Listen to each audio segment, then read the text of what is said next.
Class 12th आज हम करेंगे 7.4 एक्सरसाइज की इंट्रोडक्शन। तो इसके अंदर हमें जितने भी फंक्शन दे रखे हैं वो स्टैंडर्ड फॉर्म में दे रखे हैं, तो उसके लिए स्टैंडर्ड ही इंटीग्रल के फॉर्मूले यूज होते हैं डायरेक्ट। ठीक है, तो उन्हें देख लेते हैं।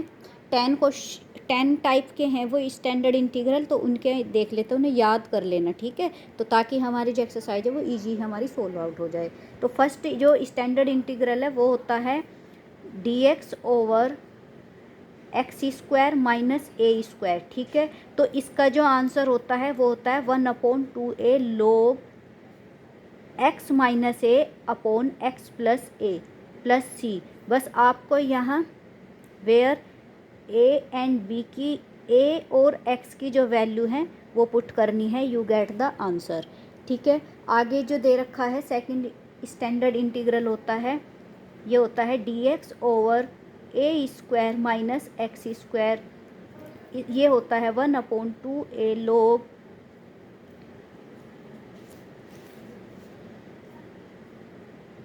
ए प्लस एक्स अपॉन ए माइनस एक्स प्लस सी। ठीक है, ये है सेकंड स्टैंडर्ड इंटीग्रल। बस आपको ना जब भी क्वेश्चन देखो तो उसमें एक बार फॉर्म चेक कर लेना, क्या इस टाइप से लिखा हुआ है पूरा या इस टाइप से लिखा है, वो ही आप उसमें फॉर्मूला यूज करोगे। थर्ड होता है dx over x square plus a square. ये होता है 1/a tan inverse x upon a का प्लस सी। फोर्थ जो होते हैं वो होते हैं अंडर रूट में dx over x square plus a square log mod x plus जितना भी रूट की वैल्यू वो as it is x square plus a square plus c. Fifth भी है यही dx over under root a square minus x square. ये होता है sine inverse x upon a plus c का। ठीक है, सारे ही ये इम्पोर्टेंट है, इन्हें आप सब लर्न कर लेना। 6 में है, जब क्वेश्चन करोगे तो याद ही हो जाएंगे। 6 होता है dx over under root x square plus a square. X square का हो गया माइनस के ए स्क्वायर का। ठीक है, तो ये होता है log एक्स प्लस जो वैल्यू है वो एज इट इज़ आएगी with sign a square minus a square plus c. ठीक है, तो ये हो गए हमारे कितने फॉर्मूला, 6 फॉर्मूला।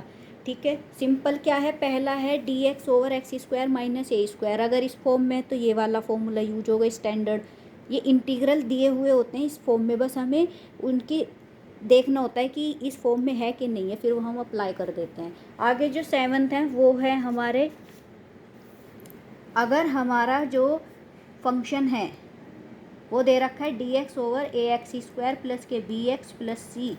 ठीक है, तो इसमें क्या है, हमें कंप्लीट स्क्वायर बनाना पड़ता है नीचे वाले टर्म का।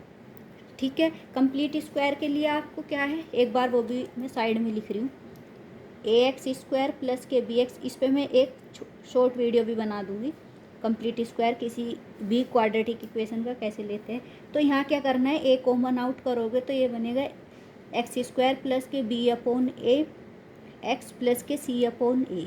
ठीक है, अब जब ये जो सेकंड टर्म का जो कोफिशिएंट है इसका हाफ का स्क्वायर और हाफ का ही स्क्वायर ऐड करना है और माइनस करना है, तो ये हो जाएगा एक्स स्क्वायर प्लस के बी बाई 2a। मैं एक बार पहले लिख कर ये ही ऐड करना है और ये ही माइनस करना है, और सारी टर्म एज इट इज़ होंगी एक्स प्लस के सी अपॉन ए। ठीक है, तो ये फिर हमारे जो फर्स्ट और सेकंड और थर्ड टर्म होती हैं वो हमारी बन जाती हैं कंप्लीट स्क्वायर। ठीक है, इस पर मैं ना नेक्स्ट वीडियो बनाऊंगी तो उसमें देख लेना। तो जब हमारा इस टाइप से हो तो इसमें आपको पहले अपना कंप्लीट स्क्वायर बनाना पड़ेगा, उसके बाद जो हमारी फॉर्म बन जाएगी वो बन जाएगी 1/a dt over T square plus minus के स्क्वायर। वो डिपेंड करेगा कि साइन किस पे है। ठीक है, फिर उसके बाद हम अपने ये ही इनमें से ही कोई सा फॉर्मूला अप्लाई हो जाएगा। ठीक है, बस पहला इसमें हमें कंप्लीट स्क्वायर बनाना होगा इस टर्म को, वो आपने 11th में भी किया हुआ है। ठीक है, नेक्स्ट में जब 8 जो हमारा है इंटीग्रल का टाइप, वो अगर दे रखा है dx ओवर √ax² प्लस के bx प्लस के c। तो यहाँ 7 वाला ही प्रोसेसिंग होगा, बट यहाँ अंडर रूट में दे रखी है, तो हमें क्या लिखना है, प्रोसीडिंग एज इन 7। ठीक है, we obtained the integral using standard formula. ये केवल मैं इसलिए करा रही ताकि आपको एक व्यू बन जाए कि हमें जो क्वेश्चन होंगे वो इस टाइप से आएंगे, फिर जब हम सोल्व आउट करेंगे तो सारी चीज़ें इजी हो जाएंगी। ठीक है, तो 9 अगर हमें दे रखा है in the form of P x plus के क्यू अपॉन ax² प्लस के bx प्लस के c। ठीक है, इसका हमें इंटीग्रल करना है। तो इस टाइप में जहाँ लिखिए where a b c p and q are constant.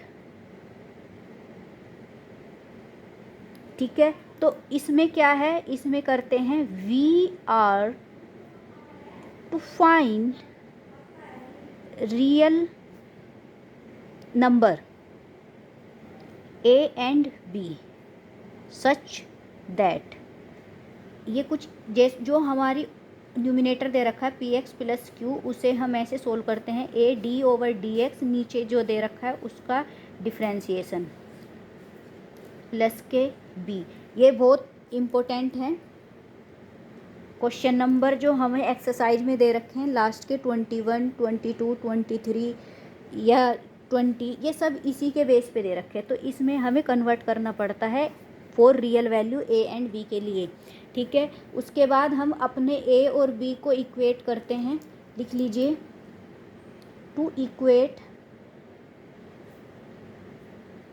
A and B coefficient of X and constant term.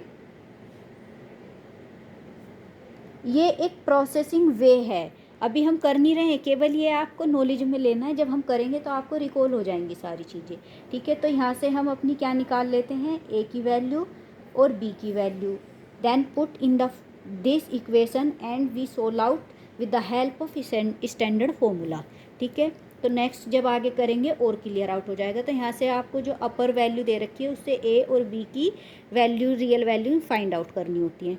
आगे चलिए 10 टाइप जब देगा हमें इंटीग्रल, ये सब 7.4 में अप्लाई होंगे। अगर कोई हमें फंक्शन दे रखा है P x plus Q D x over ax² plus के bx प्लस सी, तो इसमें क्या करते हैं, पूरा वही प्रोसेस यूज़ करेंगे जो 9 में हमने अप्लाई किया हुआ है। ठीक है, फिर उसके बाद क्या करेंगे, अपने स्टैंडर्ड फॉर्मूला को अप्लाई करेंगे। तो इसमें लिखिए प्रोसीडिंग एज इन 9। ठीक है, फिर अपना स्टैंडर्ड फॉर्मूला लगेगा, उसके बाद हमारा आंसर आ जाएगा। तो ये जो लास्ट के हैं ये इम्पोर्टेंट हैं तो सारे ही इम्पोर्टेंट, इसमें थोड़ा सा प्रोसेसिंग बढ़ जाता है। ठीक है, तो ये हुए हमारे स्टैंडर्ड फॉर्मूले। आगे हम कंटिन्यू करेंगे अपने एग्जाम्पल विद एक्सरसाइज।